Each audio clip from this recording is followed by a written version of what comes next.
PGC all the time, a two-time PGC grad, Ronald Nored, who became the starting point guard for Butler when they played in the 2 national championship games. And Brad Stevens talks about why he recruited Ronald. By Brad's own statement, he wasn't a good shooter, he wasn't a great finisher, and he wasn't even a great penetrator or ball handler, and he still recruited him anyway to a D1 program. So I can share, of course, what he saw in Ronald. The reality of it is, I know that not every coach, but I think there's a lot of coaches like myself that want to coach players they're going to enjoy coaching. You know, it's what we do all year round. It's our livelihood.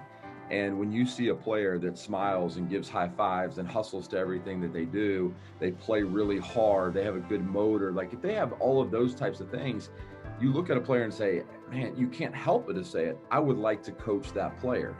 And it's just not many players stand out that way. Now, not a ton of players stand out. There are some players that stand out the other way that says, I would never want to coach that player.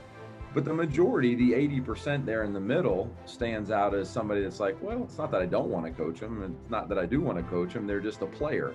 And there's not something that stands out about them. And I think those intangibles you'll talk about at Ronald are the same ones that I'm talking about. There's just a different energy. There's a different vibe. There's a different passion. There's a different, all of those things that would make your team better, even if they didn't play.